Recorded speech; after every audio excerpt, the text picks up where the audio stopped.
to another episode of Great People TV. You're with me, Ben Ibrahim.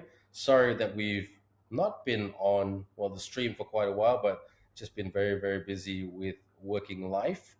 And as many of you know, Great People TV is a passion of mine, which I try to do every week, but it has changed a little bit. But more about that another time. But today, yes, for our July episodes, we are very lucky to have Nurlin Muhammad Salleh, who is the group managing director of the Boston Consulting Group right here in Malaysia. A very, very impressive corporate career. And the topic we're going to talk about today is, can it balance? Question mark, motherhood and corporate life. Nurlin, welcome to Great People TV. Thanks, Ben. Thanks for having me. Very excited to be here, No, joining you. well, very honored because we know you're such a busy person, not just in your job, group managing director, by the way, but also a mother of four. And really, that's the gist of the conversation. How do you do it?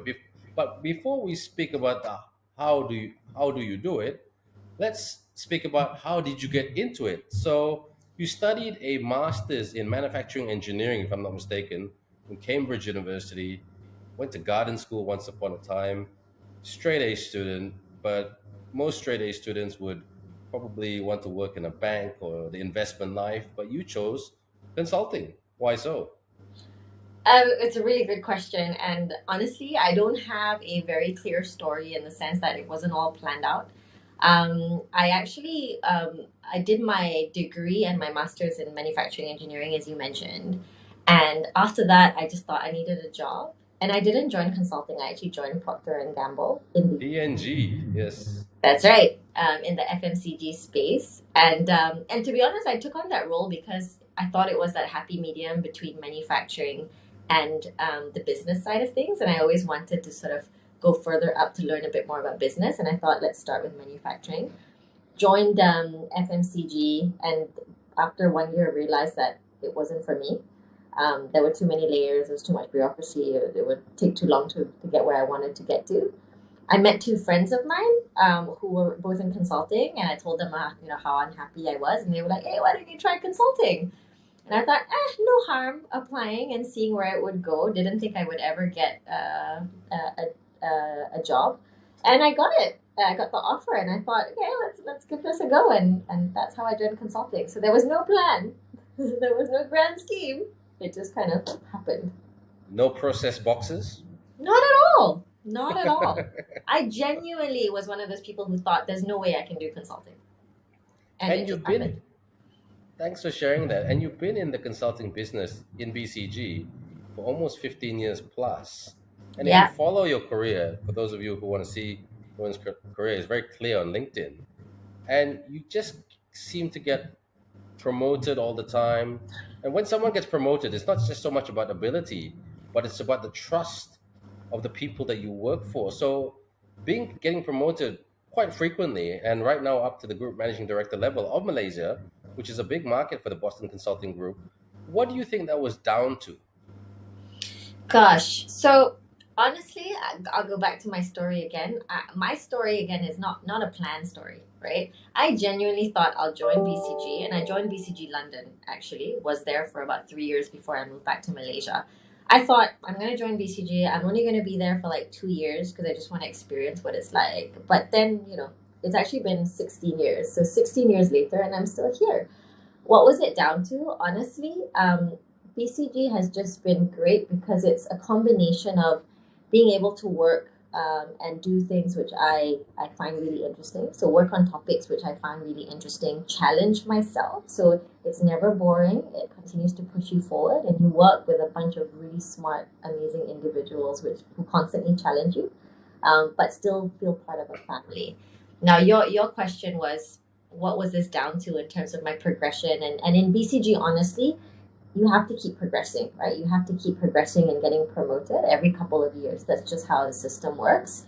And what was it down to? I think it was just down to a really good support system in BCG of people who really believed in me, and a setup that enabled me to just continue focusing on improving and getting better, and constantly challenging me, right? So it was that combination of challenge plus support system plus working on really interesting things that just allowed me to continue to progress. Um, that's about it, really. Well, I've never heard someone talk about consulting as passionately as you have. So you win that award. So well done as well. Thanks. But let's talk about the topic. The Mm. topic is, can it balance motherhood and corporate life? And for those of you who are unaware, I think I said this on the top of the show.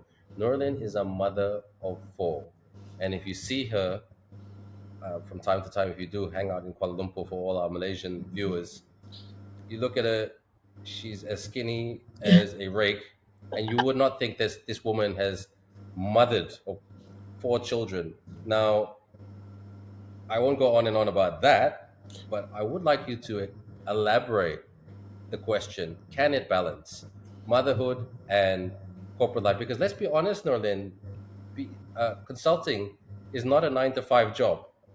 It's a 9 to 5 o'clock in the morning, the next day job, and then some.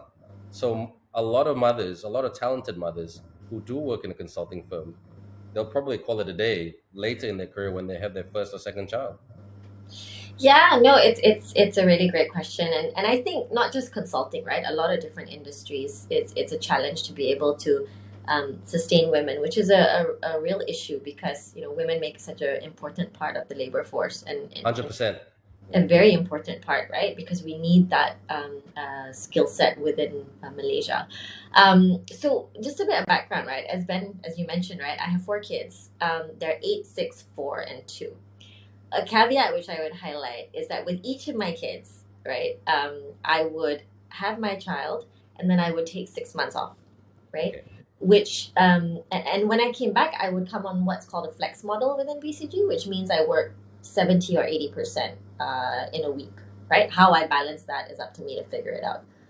And so what that affects is also how your tenure is and how you get promoted, right? Because obviously you're always going to get to fall a little bit behind those who are your peers because you've taken some time off, right?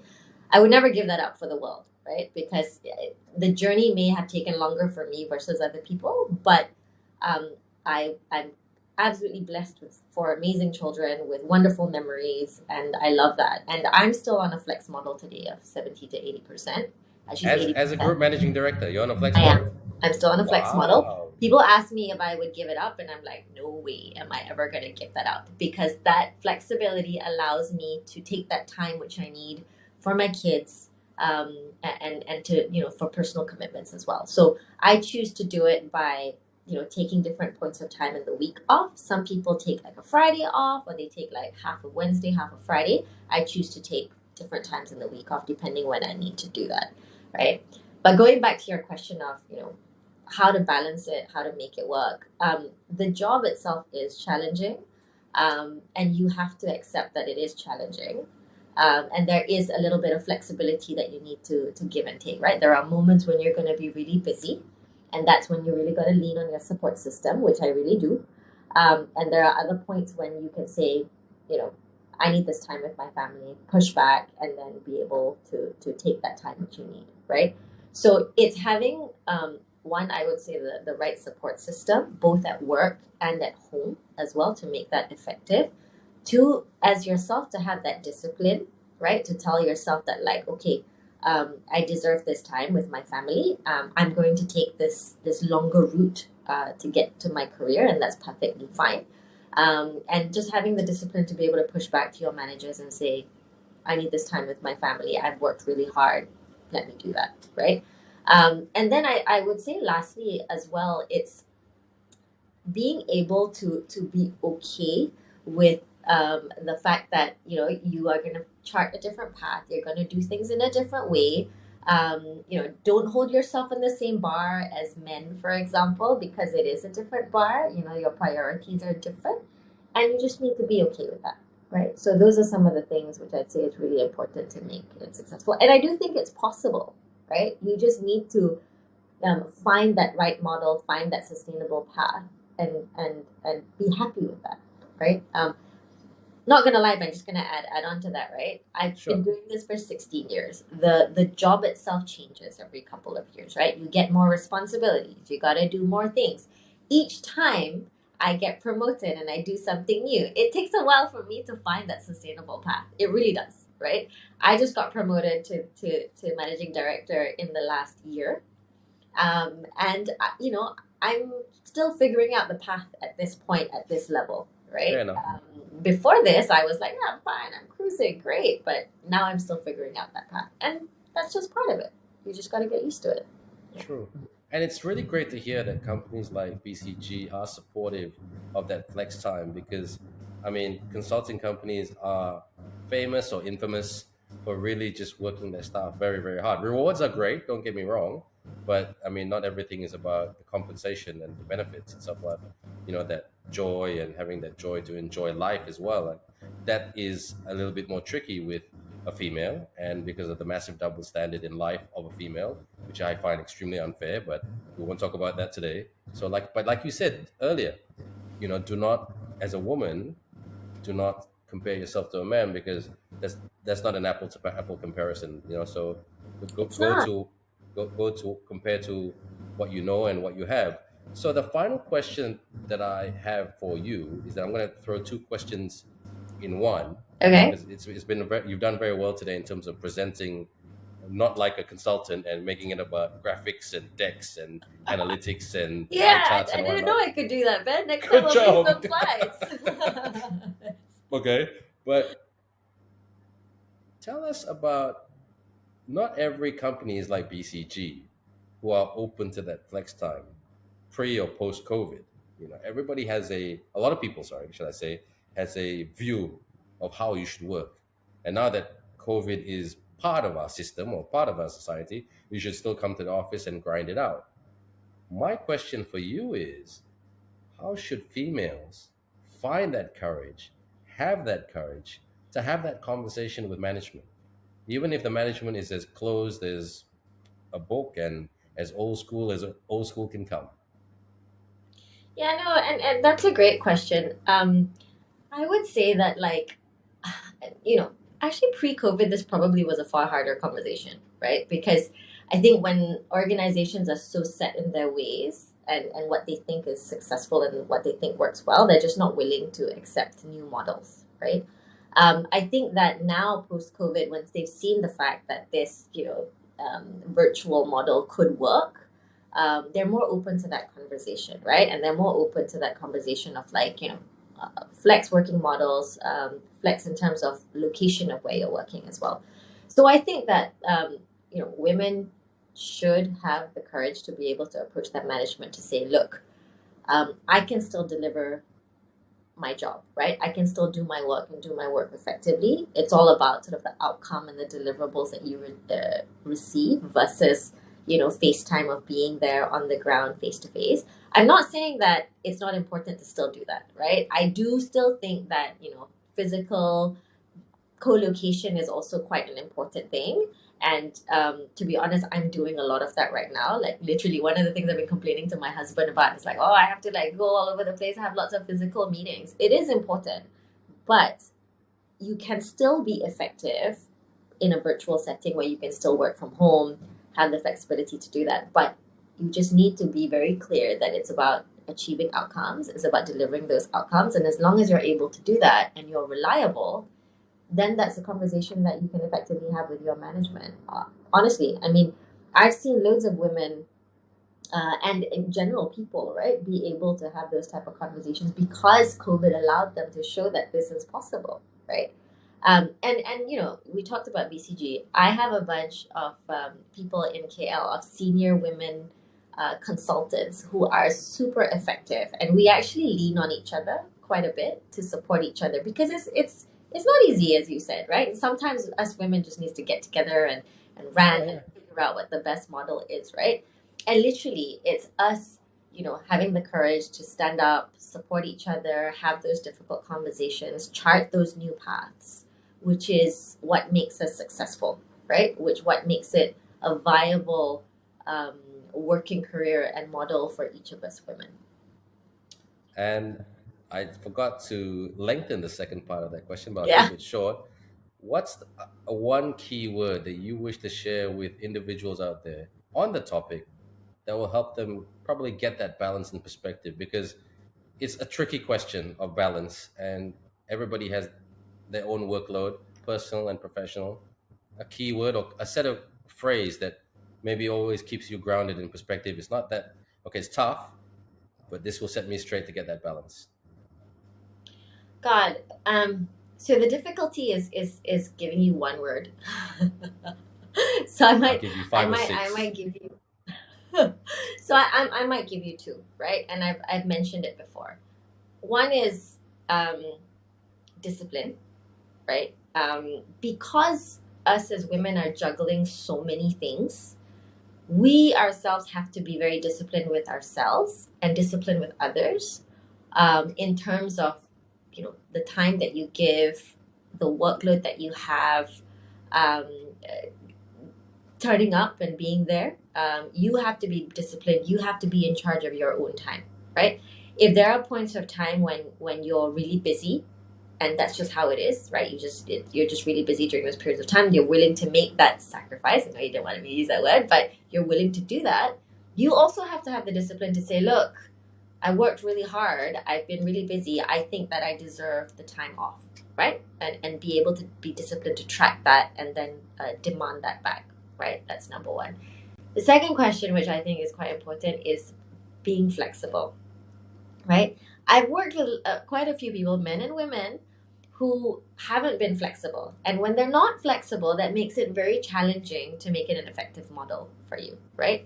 As I said, there are points when you're really busy, and those are the points when you're, willing to put in the hard work.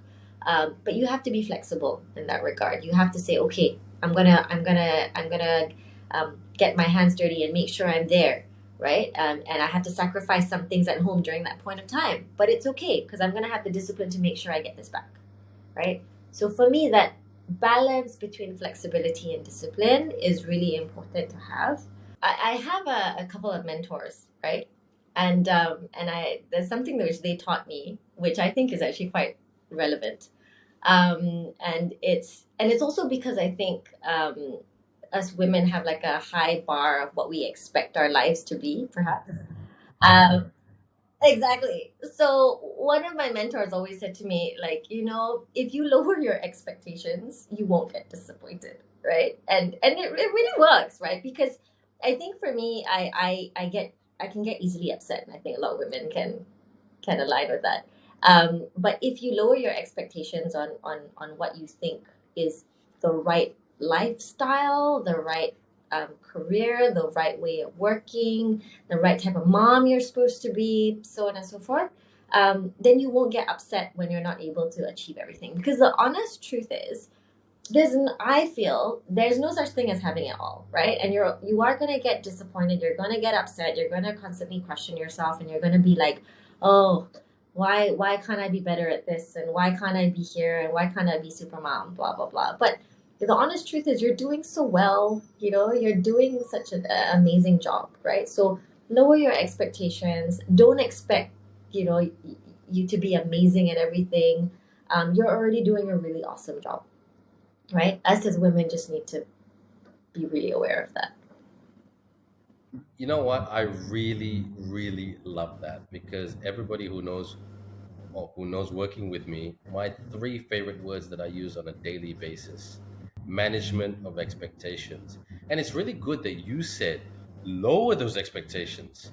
Most people always say push those expectations as high in the sky, but it's so great that you have said manage and lower those expectations because you won't get disappointed.